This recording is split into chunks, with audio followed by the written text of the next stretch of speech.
Banderacon, Captain's Log. I am going to start doing a two-parter on Psychonauts 1 and 2, funny that. So I've come home today, and it's night, the air smells wonderful, and I remember there's a saying, or possibly a discovery, I'm not sure which, that scent apparently has the strongest marker for memory. And I think we all know that's true. At some point in our lives, we've caught a whiff of something that just gave us a gentle nut tap and took us straight back to some point in our childhood, good or bad. And it's like a little passing breeze and soon it's gone. There's a fabulous line about that in the Stressed Out song by 21 Pilots. I won't repeat it. Go listen to the song. It's really, really damn good. But yeah, and that brought me to thinking of Psychonauts. So, first video, first game. Like every Double Fine production, and I'm fairly confident saying every Double Fine production, it has that incredible level of quality to it. And Psychonauts 1 is old enough that I remember being a kid and seeing it in bargain bins for the Xbox console, so it's an old goddamn game. It's nothing short of a miracle that they eventually got together a sequel for the damn thing. But it is an excellent piece of work. Tim Schafer, as usual, it just displays this wonderful, spirited, cartoon-esque journey that at the same time manages to be kind of relevant and adult. If you've watched my Soundmind video, then you'll understand it kind of takes on a similar role, though through a different lens. Soundmind had you exploring people's mental scapes as a psychiatrist who was trying to unravel the mystery of what was going on with himself and why he was stuck in his own mindscape. Psychonauts takes a more, X-Men kind of view, in that you're a young adult in a school, in this case you kind of crept in there, learning to use your own innate psychic abilities to enter the minds of others and basically see what's going on under the hood. And yeah, this is really where the game lives and breathes, in that the levels are each just, other than obviously the overworld, which is occurring in what would be subjective reality, the mental worlds of the people you go to are the levels. So the first level, I believe, from where we go to is one of the teachers, and his is like a battlescape, which is kind of funny in that the fact is his repressed memories basically showed that he was, I think, too short for the military and never quite made it, and his fixation has always been in leading some kind of military life.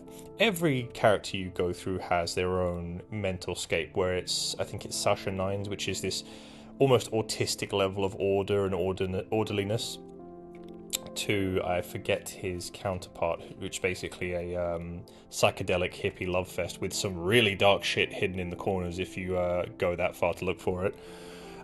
This is really where the bread and butter of the game is, and it's fantastic, and it's just a wonderful bit. Nothing is wasted.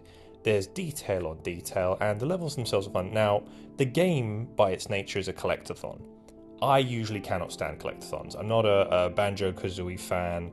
I'm not really a Mario 64 fan in that respect, though the platforming was tight as fuck. I do not enjoy collectathons. There's an exception for Psychonauts. And they make it worthwhile. They tie in what would be, if you imagine in coins, for Mario's coins, you have Psychonauts. I think they're fragments or after images. Either way, you collect a set amount of those. You unlock abilities or upgrades to your abilities. So in a way, it's part of the game feedback loop. It encourages you to do so. It makes it more meaningful than, say, just getting an extra one-up in a game that has unlimited continues and, let's be honest, a fairly generous health and damage system. You're not really meant to fail or game over at that game. In fact, I don't think I ever did. It's very much an experience you're just meant to have from start to finish. And amongst that, you also have the emotional baggage, which you have to find the tag for, and this gives you like a little clip art, or God, what's those little things you used to have, the little red binoculars where you hit the thing and it rotated the image, whatever the fuck. Anyway, you basically get a little look into that and a view into the psyche and the backstory of the person whose brain you're in. It makes everything relevant. It makes you want to go out and find these things, and unlike some video games, it doesn't hide it out in some unfindable location on top of a glitch at the end of a pixel somewhere you'd have to basically go in no clip mode to find. It's all quite nicely laid out and requires just a bit of extra effort on your part. And the game is just fun and cool enough that you can do so. Now, I will say this much, it might be because I'm old and grumpy and I'm not able as much as any to find the joy in things anymore, but Psychonauts is absolutely cartoony and there's not a lot of depth to it. This doesn't mean it's not a good game, it just means it's something I think I enjoyed a lot more when I played in Sound Mind, that there was a far more adult and darker side to it. But that's Tim Schafer's thing. I don't think the man is capable of making dark games. Or if he is, I would absolutely fucking love to see it. But overall, it's just a wonderfully colourful production with well-written, energetic, enjoyable characters. I really don't think there's any wasted room. And they do that by keeping things to a kind of a handful. There isn't a massive cast.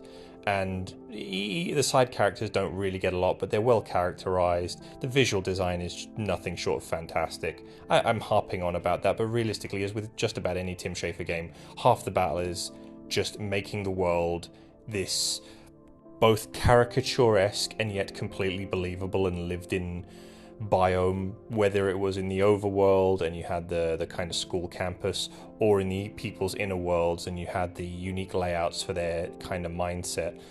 It showed a great deal of understanding both to the characters that he made, that he was able, or sorry, I say he, it's a team effort, it's a studio doing it, but they were able to flesh this out so well. And well, I've got to say, just it's cheap as chips on Steam, or if you've got an older console, you can find it for next to nothing. I guarantee you could find a copy of Psychonauts for maybe £2 or £3, or local currency equivalent. Go play it, it's worth your time, and it's a nice long game as well. And if you're a completionist, it'll take you even longer just to get all the bits and bobs together. So that's it for me. Go watch it, go play it. And my call for action for today is, if you have the opportunity, go outside and stand in the rain for a minute and just smell the earth. And if you can't do that, go and watch something you haven't seen in a while, a film that you used to love or really enjoyed at some point. Maybe it'll work for you. Peace out.